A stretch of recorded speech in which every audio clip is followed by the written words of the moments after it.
Hey folks, Rob, Chicken Ranch Homestead. Another video today. Maybe I'll post this tomorrow.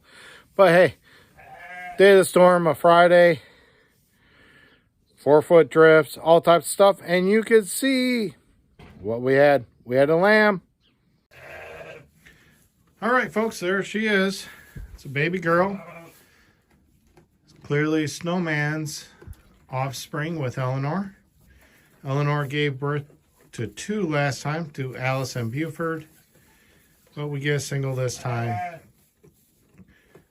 I don't know, Snowman, if he's only producing singles, he might be out of here.